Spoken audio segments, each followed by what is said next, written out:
The emergency beacon had been screaming into the void for 3 days before anyone heard it. Captain Miranda Cross stood on the bridge of the reconnaissance vessel Pathfinder, watching the frozen coordinates blink on her screen.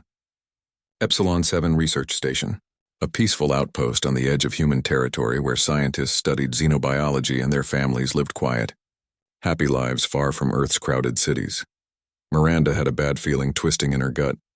3 days of silence from a station that housed 8,000 souls was never a good sign. She ordered her crew to approach with caution, weapon systems online despite the fact that humans rarely needed them these days. The galaxy had been peaceful for 70 years since humanity joined the Galactic Assembly. They had learned to trust their alien neighbors, to believe in the promise of civilized coexistence among the stars.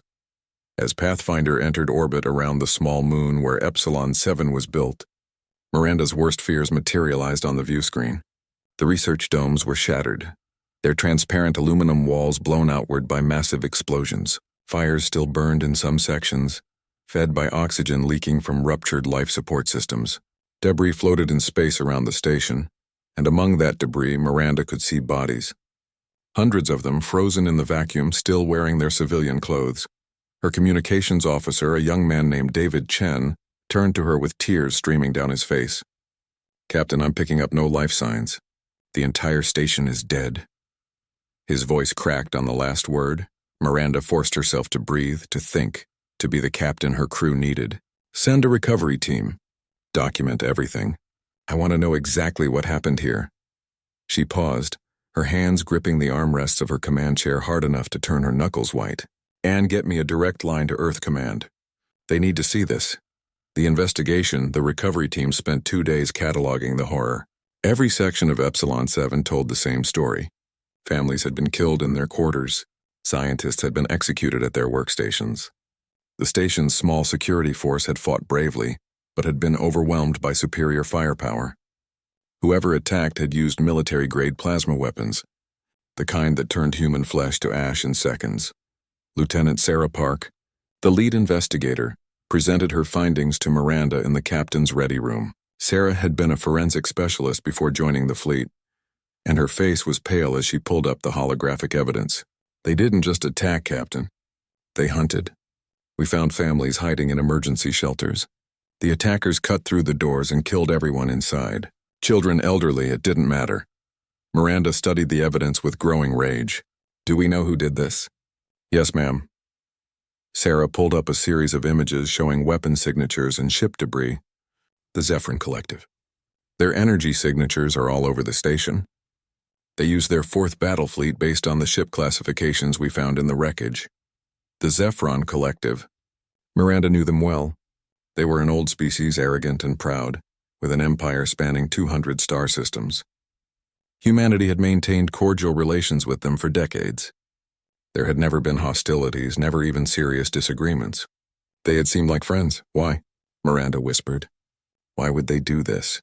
Sarah pulled up one final piece of evidence. A message recorded by Dr. Rebecca Foster, the station's chief scientist, moments before she died. The hologram showed a middle-aged woman with kind eyes, her face covered in blood, hiding under her desk as explosions rocked the station around her. "If anyone finds this," Rebecca said, her voice remarkably steady, "know that we did nothing wrong. The Zephyr commander said we were trespassing on their historical territory. We showed them our legal settlement documents from the Galactic Assembly. They didn't care. They said humans needed to learn respect. Then they started killing us." The recording ended. Rebecca Foster had been 43 years old. She had 2 daughters, both teenagers, both dead in their quarters when the attack came.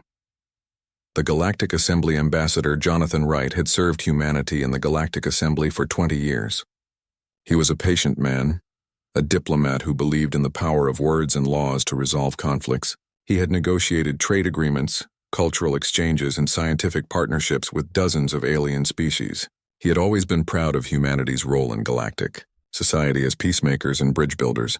That pride died the moment he stood before the Assembly with evidence of the Epsilon 7 Massacre and watched the gathered species do absolutely nothing. The assembly hall was a massive structure, a sphere of crystalline material floating in orbit around the neutral world of Concordia. Representatives from 500 species filled the chamber, each in their environmental pod suited to their biology. The Zephron delegation sat in their section, looking utterly unconcerned as Jonathan presented the evidence of their crime. He showed them everything.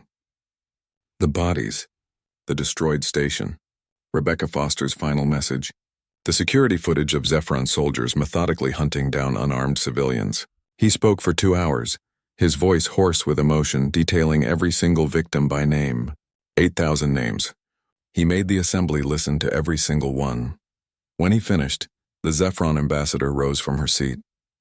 Ambassador Kalara was a tall insectoid creature, with iridescent wings and multifaceted eyes that never blinked. When she spoke, her voice was cold and clinical. The human settlement at Epsilon 7 was constructed on territory that belonged to the Zephron Collective 3,000 years ago. Ancient star charts clearly mark this region as part of our ancestral domain. We filed formal protests with the Assembly 60 years ago when humans first arrived. You filed protests, Jonathan said, his voice shaking. You didn't file a territorial dispute. You didn't request mediation. You certainly didn't warn us that you planned to commit mass murder. The protests were sufficient warning, Kalara replied. The fact that humans ignored them demonstrates your species' fundamental disrespect for galactic law and ancient territorial rights. The Zephron Collective acted within our legal framework to reclaim what was ours. The loss of life was regrettable but necessary. Jonathan stared at her in disbelief. Necessary? You murdered children. You executed scientists. You hunted down families hiding in emergency shelters. They were trespassers on Zephron territory, Kalara said simply. The responsibility for their deaths lies with the human government that sent them there, not with the Zephron forces who removed them. The Assembly Arbiter, a being of pure energy that served as the neutral judge of galactic law, chimed in with a sound like crystal bells. Ambassador Wright, the Assembly has reviewed the Zephron territorial claims. While ancient, they are legitimate under Articles 47 through 52 of the Galactic Settlement Accords. The Zephron Collective did file formal protests 60 years ago.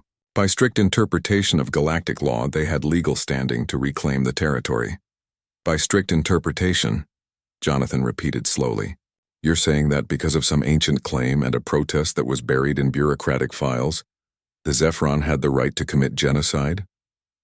The Assembly does not condone violence, the Arbiter replied. However, we cannot intervene in legitimate territorial disputes. The Zephron Collective operated within the bounds of established law, even if their methods were harsh. This matter is considered closed.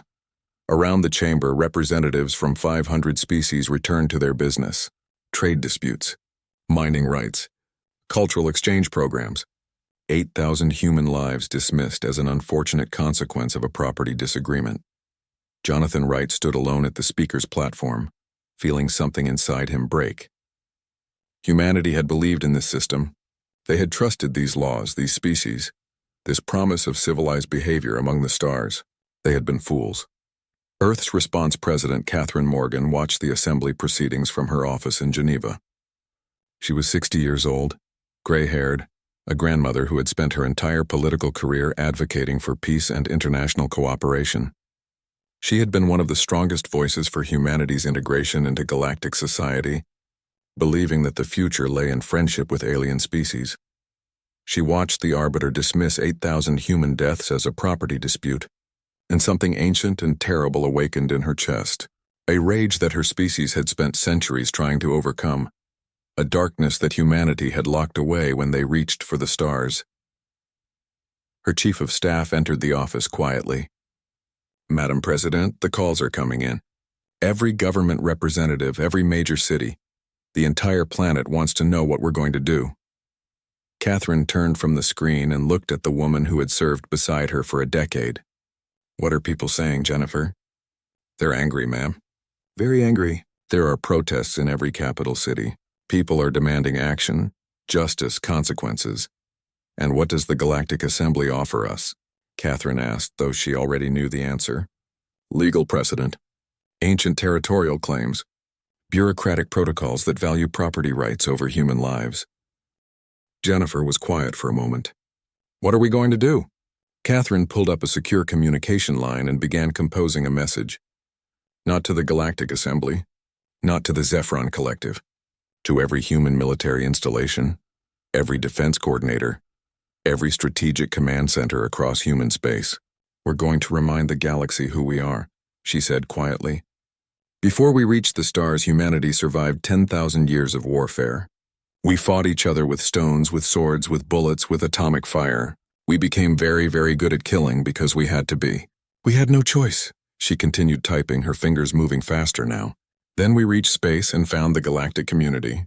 We saw all these ancient species with their laws and their civilization, and we thought maybe we could be better. Maybe we could set aside what we were and become something more peaceful. So we limited our military.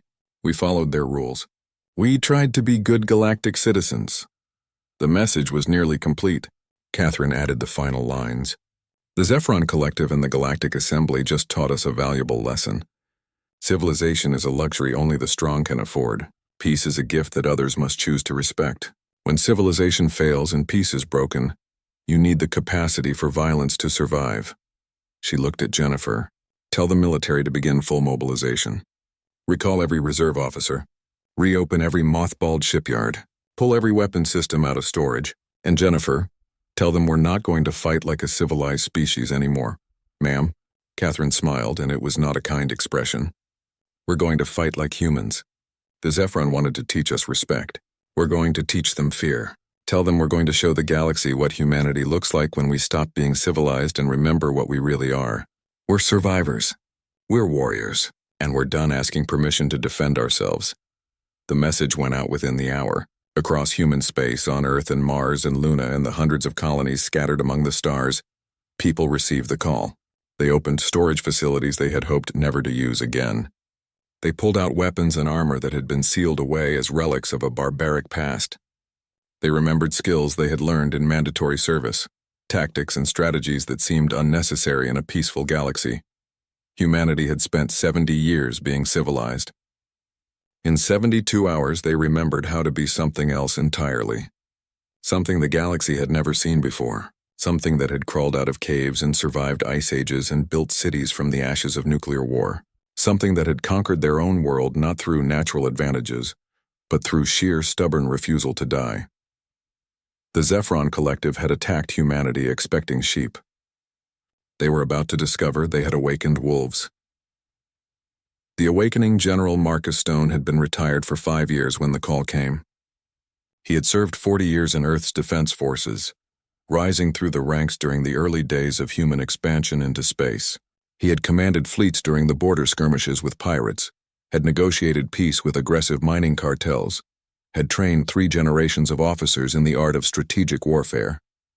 Then he had retired to a quiet farm in Montana, believing his skills were no longer needed in a civilized galaxy. The message from President Morgan changed everything. Marcus stood in his kitchen, reading the orders on his tablet while his coffee grew cold. Full military mobilization, unrestricted warfare protocols, no adherence to Galactic Assembly combat limitations. It was everything he had spent his career preparing for, and everything he had hoped humanity would never need again. He called his wife into the kitchen. Sarah had been a combat pilot before her own retirement. She looked at the tablet, then at her husband's face, and understood immediately. "Epsilon 7? She asked quietly. 8,000 dead, Marcus replied. The assembly called it a property dispute. Sarah's expression hardened. She had flown combat missions during the pirate wars. She knew what humanity was capable of when pushed. "When do you leave?" "Tomorrow morning." Marcus pulled up the tactical briefings that accompanied his orders. The Zephron Collective had a vast military. 1,200 warships spread across their empire, millions of soldiers, weapons technology refined over millennia. They were considered one of the 5 major military powers in the galaxy. They think we're weak because we chose peace. They're about to learn the difference between choosing peace and being incapable of war. Across human space, similar scenes played out. Reserve officers received their calls. Retired soldiers put on uniforms they thought they had worn for the last time. Engineers who had been designing colony ships began retrofitting them with weapons. Scientists who had been studying alien biology turned their attention to alien weaknesses. Humanity had always been adaptable. They were about to demonstrate just how adaptable they could be. The strategy Marcus arrived at Earth Defense Command headquarters to find organized chaos. The facility had tripled in size overnight as reserve staff flooded in. Holographic displays showed ship movements across human space as every vessel capable of combat was recalled and retrofitted. The shipyards above Earth, Mars, and Luna were working at maximum capacity, converting civilian infrastructure to military production. Admiral Chen, the current head of Earth's defense forces, met Marcus in the strategy room. She was younger than him by 20 years but had studied under his command. "General Stone, thank God you're here. We need your experience." She pulled up a tactical display showing Zephron space. "The collective has 1,200 warships. We have 300 that can fight right now, maybe 500 in 3 months if we push production." Marcus studied the display with the calm focus that had made him legendary in military circles. "We're not going to fight them ship to ship. That's their game, and they have the advantage." He began manipulating the display, pulling up data on Zephron military history. "Look at their combat record. Over 3,000 years they've fought exactly 7 wars, all of them against species weaker than themselves. They win through overwhelming force and superior technology. They fight like bullies. So how do we beat them?" Admiral Chen asked. Marcus smiled grimly. "We fight like humans. The Zephron have never faced an opponent who fights dirty, who adapts constantly, who refuses to follow the rules." He pulled up human military history, centuries of conflicts from every continent on Earth. "Our ancestors fought thousands of wars. They developed tactics for asymmetric warfare, guerrilla combat, psychological operations. The Zephron have never seen anything like it because no civilized species fights that way." He began outlining his strategy. "We don't defend our territory in set-piece battles. We make them chase us. We hit their supply lines, their communication networks, their fuel depots. We use ambush tactics, false retreats, feigned weakness. We make them paranoid, uncertain, afraid to advance because they never know where we'll strike next." Admiral Chen was nodding now, understanding. "Like the Vietnam War, like Afghanistan, like every insurgency that defeated a superior conventional military." "Exactly," Marcus confirmed. "But we add something those insurgents never had: space-age technology and complete knowledge of our enemy's psychology. We've studied the Zephron for 70 years. We know how they think, how they make decisions, what frightens them. We're going to use all of it." Over the next month, Marcus and his team developed a comprehensive strategy that borrowed from every conflict in human history. They studied Hannibal's tactics at Cannae, the Mongols' feigned retreats, Napoleon's strategy of living off the land, Sherman's march to the sea, and the Viet Cong's tunnel warfare. They combined these ancient strategies with modern technology: stealth ships, cyber warfare, autonomous drones, and weapons that the Galactic Assembly had banned as uncivilized. The Zephron wanted to fight a civilized war. Humanity was going to give them something very different: first blood. The Zephron 4th Battle Fleet, the same force that had destroyed Epsilon 7, was conducting a victory patrol through the disputed sector when the humans struck. Fleet Commander Zaxor had 800 years of military experience. He had commanded fleets in 3 different wars, always emerging victorious. The destruction of the human research station had been routine, a simple matter of removing unauthorized settlers from Zephron territory. He expected retaliation, of course. Perhaps some angry diplomatic messages or even a small military response. Humans were emotional creatures, prone to outbursts but ultimately rational. The Galactic Assembly would mediate, reparations would be paid, and the matter would be settled within a few months. The asteroid came out of nowhere. One moment his sensors showed empty space. The next moment, a 5-kilometer rock was accelerating toward his flagship at impossible speeds. Point defense systems engaged automatically, but the asteroid wasn't a natural object. It was a human cargo hauler packed with fusion reactors set to overload, disguised with sensor-dampening technology borrowed from submarine warfare on Earth. The asteroid bomb detonated 300 meters from Zaxor's flagship. The explosion was equivalent to 100 nuclear weapons. It vaporized 6 ships instantly and crippled another dozen with electromagnetic pulses that fried their systems. In 30 seconds, the Zephron 4th Battle Fleet lost 20% of its strength. Before Zaxor could even process what happened, human ships appeared from the asteroid field where they had been hiding. They weren't fighting like civilized species, maintaining formation and engaging in honorable combat. They were swarming like piranhas, Dozens of small craft attacking simultaneously from every direction. Their weapons were primitive kinetic railguns, but at close range against ships designed to fight at a distance, they were devastatingly effective. Evasive maneuvers, Zaxor ordered. All ships scatter and regroup at Rally Point 7. But the human ships didn't chase the scattering Zephyron fleet. Instead, they targeted the command and control vessels, destroying the ships that coordinated fleet movements. Within minutes, the organized Zephyron formation became a collection of individual ships fleeing in panic, unable to communicate or coordinate. Captain Miranda Cross commanded one of the human attack squadrons. She watched the Zephyron flee and felt no satisfaction, only cold purpose. "Don't pursue," she ordered her ships. "Let them run. They'll carry the message back. They'll tell everyone what happened here." The message was simple. Humanity fights to win, not to be civilized.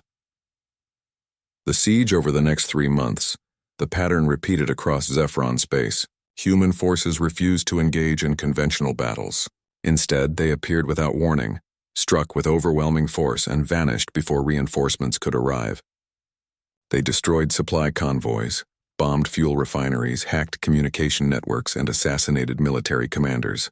They used every dirty trick humans had ever invented: booby traps, false intelligence, propaganda broadcasts, cyber attacks, and weapons that violated every galactic convention on civilized warfare. The Zephyron tried to adapt, but they were fighting an enemy unlike anything in their 3,000-year history. Humans didn't value honor in combat. They valued effectiveness. They didn't fight fair. They fought to win. General Marcus Stone monitored the campaign from Earth Command, watching as his strategy unfolded exactly as planned. The Zephyron military was superior in every conventional measure, but they had no experience fighting an enemy who refused to be conventional. "They're panicking," he told Admiral Chen, pointing at intercepted Zephyron communications. "Listen to this." The communication was from a Zephyron patrol commander to his superiors. "We cannot predict human movements. They strike where we are weakest, avoid where we are strong. Our sensors cannot detect their stealth ships. Our codes are compromised daily. Our supply lines are collapsing. Request immediate reinforcement." Marcus nodded in satisfaction. "They're asking for more ships because they don't understand the problem isn't numbers. The problem is they're fighting the wrong kind of war." He pulled up the next phase of his plan. Time to hit them where it really hurts. Time to take the war to Zephyron Prime itself.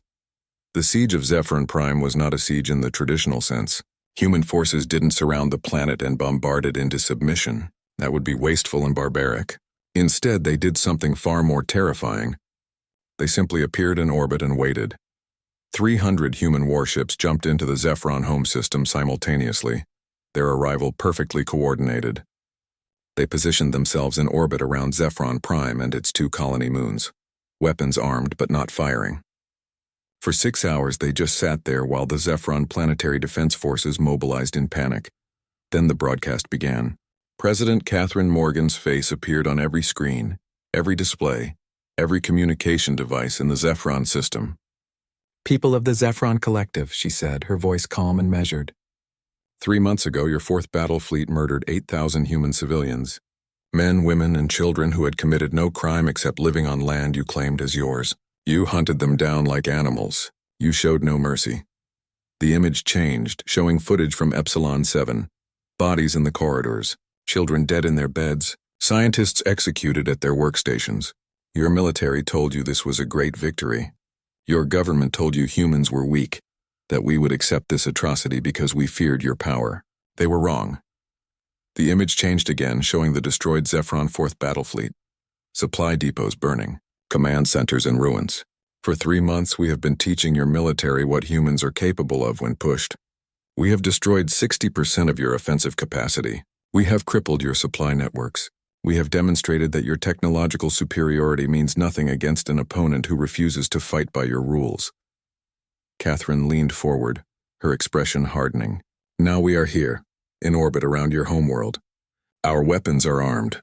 Our ships are ready. We could destroy every city on your planet within an hour. We could kill billions of your people the way you killed 8,000 of ours. The entire Zephyron system held its breath. But we won't, Catherine continued. Because unlike you, we don't murder civilians. Unlike you, We understand the difference between justice and revenge. Unlike you, we are civilized even when we stop being peaceful.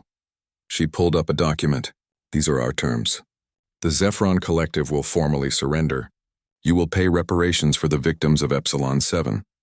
You will turn over every officer involved in the massacre to stand trial under human law. You will withdraw all territorial claims to human space, and you will explain to the Galactic Assembly exactly what happened when you mistook human patience for human weakness. Catherine's expression softened slightly. You have 24 hours to decide. Accept these terms and this war ends. Your civilians are spared. Your worlds remain intact. Refuse and we will continue this war until there is nothing left of your military capacity. The choice is yours. The broadcast ended. The human fleet continued to wait in orbit, weapons ready but not firing. For 24 hours, the fate of the Zephron Collective hung in the balance. The Aftermath Commander Zaxor stood in the Zephron High Command Center, watching the human ships in orbit. He was old by Zephron standards, had served in the military for 800 years, had seen countless battles and conflicts. He had always believed that military might determine outcomes, that superior technology and numbers guaranteed victory. The humans had taught him a different lesson. They had demonstrated that war was not about strength but about will, not about technology but about adaptability. The Zephron had better ships, better weapons, more soldiers, but humans had something the Zephron had never developed: the experience of 10,000 years of fighting for survival against their own species. "Sir?" his communications officer said quietly. "The High Council is requesting your recommendation." Zaxor looked at the tactical display one more time. The Zephron military was broken.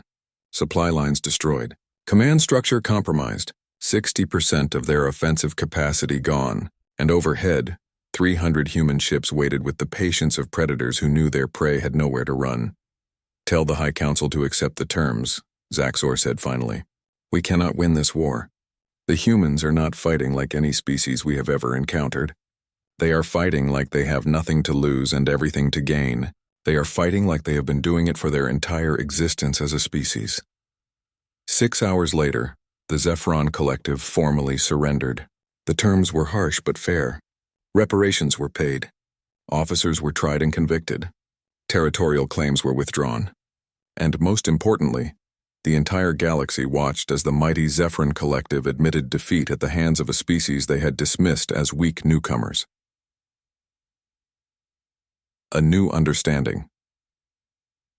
6 months after the surrender, Ambassador Jonathan Wright stood once again before the Galactic Assembly. The chamber was different now. Representatives who had dismissed him before now watched with careful attention. The casual arrogance was gone, replaced by wary respect. "Members of the Assembly," Jonathan began, "6 months ago, I stood here and begged for justice. I showed you evidence of a massacre. I asked for intervention. You told me it was a property dispute and refused to act." He paused, looking around the chamber. "I want to thank you for that refusal.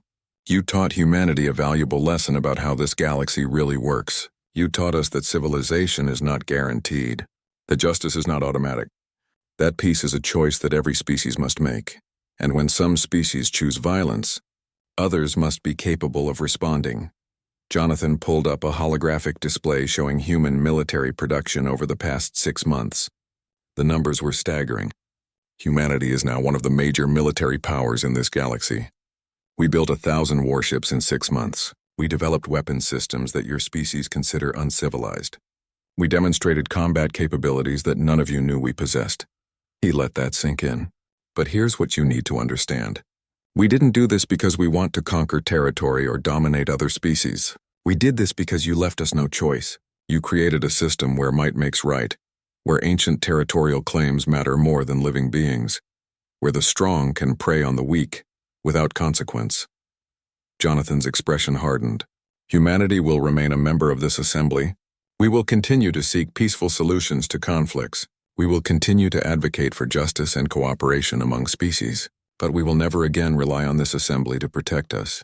We will never again limit our defensive capabilities because it makes others comfortable. We have learned that in this galaxy, you must be strong enough to defend yourself or you will become a victim." He prepared to leave the platform, then turned back one final time. The Zephron Collective learned a hard lesson.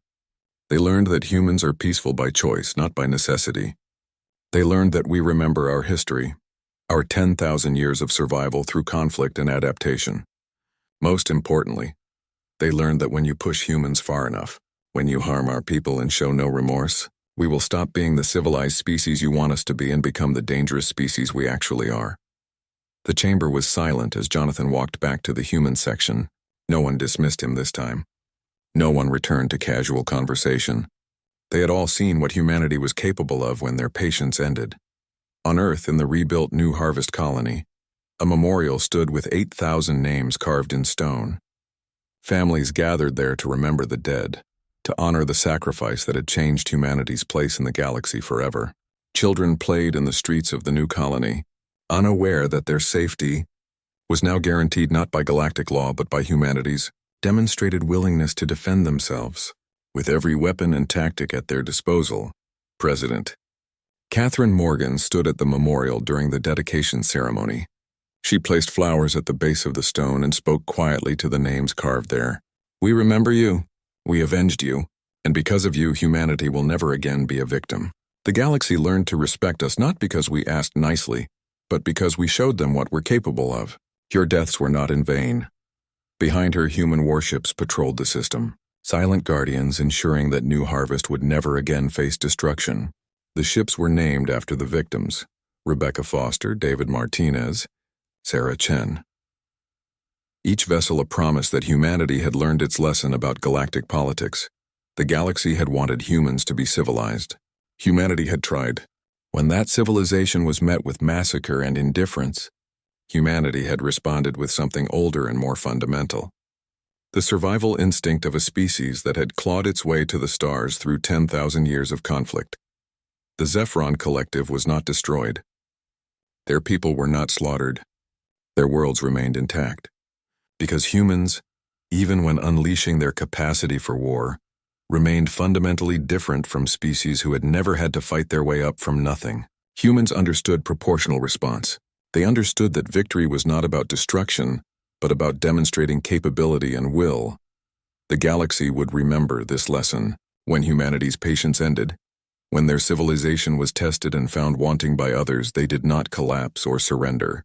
They simply reminded everyone why they had survived long enough to reach the stars in the first place.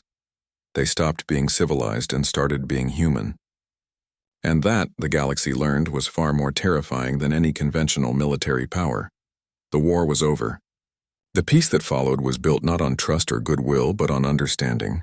Humanity had earned its place among the stars not through friendship, but through demonstrated strength. It was not the future they had hoped for, but it was the future they had been forced to create. And in that future, no one would ever again mistake human patience for human weakness.